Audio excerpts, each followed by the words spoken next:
Good morning, नमस्कार। I hope कि सब लोग अच्छे होंगे। होप सो कि मेरी आवाज़ सबको आ रही होगी। एंड शुरू करते हैं। डिसीजंस के लिए दो चीज़ों को समझना और ज़्यादा इम्पॉर्टेंट है। वो है एक्सेप्टेंस एंड रेजिस्टेंस। हमारी लाइफ में हम किसी भी चीज़ से, किसी भी सिचुएशन से इनकाउंटर करते हैं या किसी भी पर्सन से मिलते हैं, नया पुराना कोई भी हो सकता है, तो हमें दो ही तरह की एनर्जी आती है, या तो पॉजिटिव या नेगेटिव। अगर हमें पॉजिटिव एनर्जी आ रही है तो हमारी जो बॉडी है या हमारा जो इंटरनल सॉफ्टवेयर है, न्यूरॉन्स में पड़ा हुआ है, वो पॉजिटिव ही ड्राइव करेगा। अगर नेगेटिव है तो नेगेटिव ही ड्राइव करेगा। अब इसको थोड़ा और डीप में जाके समझेंगे। मेरा किसी के भी बारे में कोई नेगेटिव एस्पेक्ट पहले से रखा हुआ है। पीछे से 3 से 4 इंसिडेंट हो चुके हैं कि मैं जब भी किसी से मिला तो मुझे उसका बिहेवियर अच्छा नहीं लगा, उसका बात करने का स्टाइल अच्छा नहीं लगा। तो होगा ये कि जब भी मैं नेक्स्ट टाइम उससे मिलूंगा तो मेरा प्री ऑक्यूपाइड माइंडसेट रहेगा।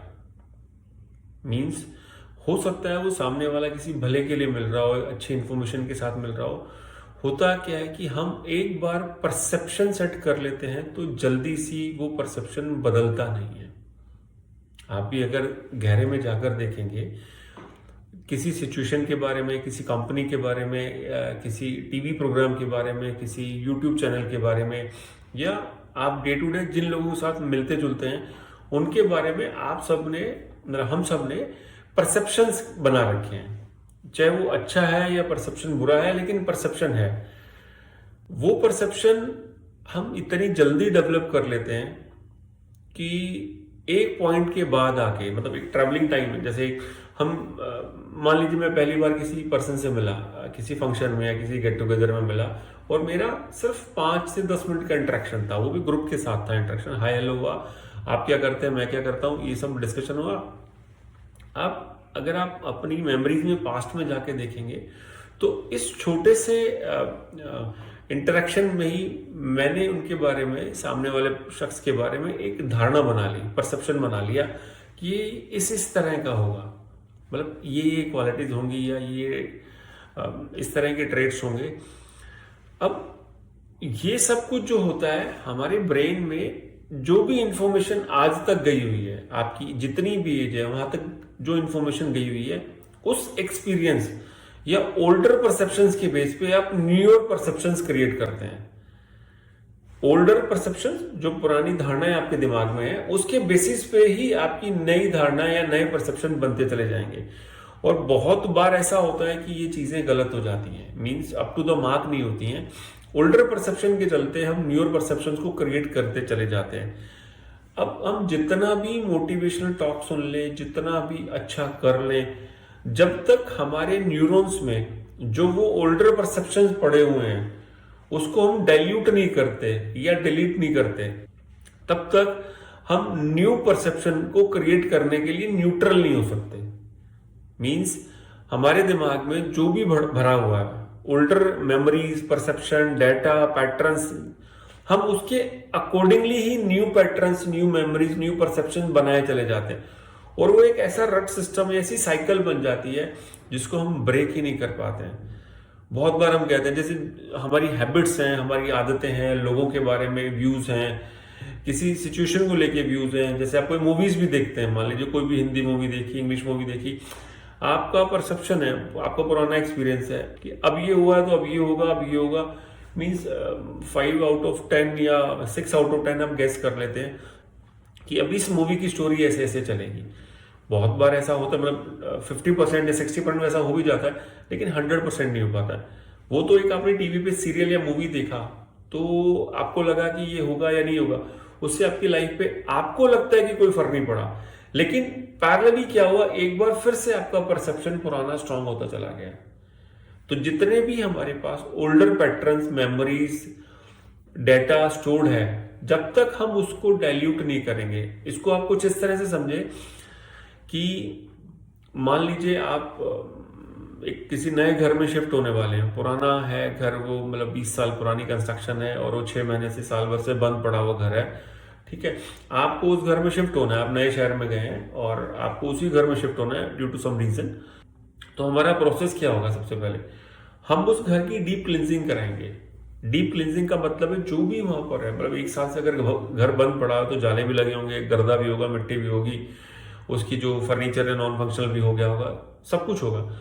तो क्या आप अपने घर के सामान को ऐसा का ऐसा रख देंगे या उसको पहले डीप क्लीन कराएंगे उसके बाद रखेंगे? ये बड़ी कॉमन सेंस की बात है। हम क्या करेंगे, उस घर को डीप क्लींजिंग करने के बाद, एकदम साफ करने के बाद अपना सामान जो उस घर में रखना शुरू करेंगे। एग्जैक्टली हमारे ब्रेन का हाल भी वैसा ही हुआ है।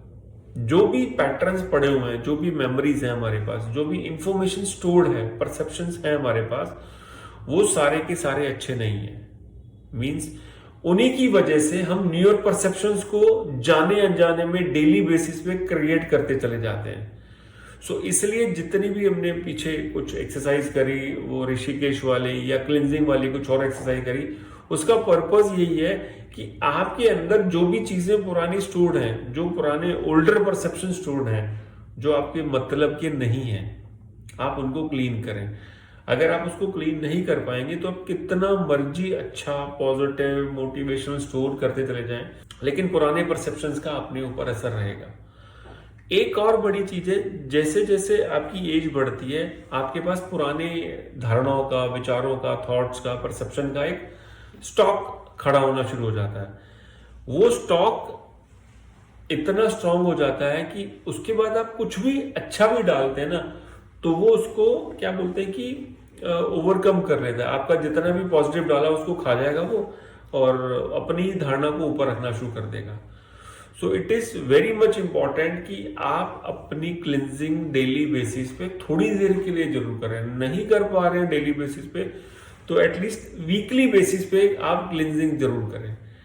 क्लिनजिंग नहीं होगी तो वो पुराने परसेप्शन आपके ऊपर हावी होते रहेंगे, आपका कितना भी मोटिवेशन है वो ड्रॉप होता चला जाएगा, क्योंकि ओल्डर परसेप्शन में बहुत पावर है।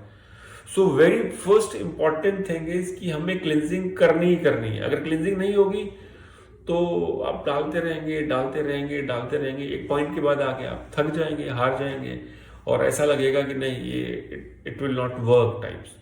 सो क्लिनजिंग प्रोसेस सबसे ज्यादा इंपॉर्टेंट है।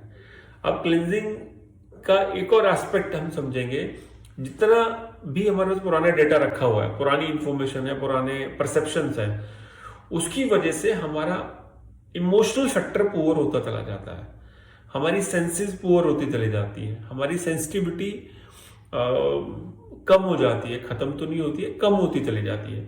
जैसे आप इसको कुछ ऐसे समझे कि छोटे बच्चे हैं, एक नॉर्मल से जोक के ऊपर भी बहुत जोर से खिलखिला कर हंसते हैं। जैसे जैसे हम बड़े होने शुरू होते हैं, वो कार्टून देखना या उस तरह के जोक से हमें हंसी नहीं आती है। आप फील करेंगे कि धीरे धीरे धीरे धीरे आपकी सेंसेस, आपकी इमोशंस, आपकी सेंसिटिविटी पुअर होनी शुरू हो जाती है।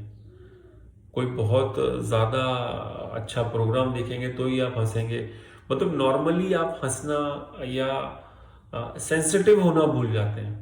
जितना ज्यादा older perception, negative older perception आपके पास रखा है, आपकी सेंसिटिविटी पुअर हो जाएगी और होती चली जाएगी। तो कुछ ना कुछ एक्टिविटी ऐसी जरूर करें जिससे कि आपकी सेंसिटिविटी अलाइव हो सके।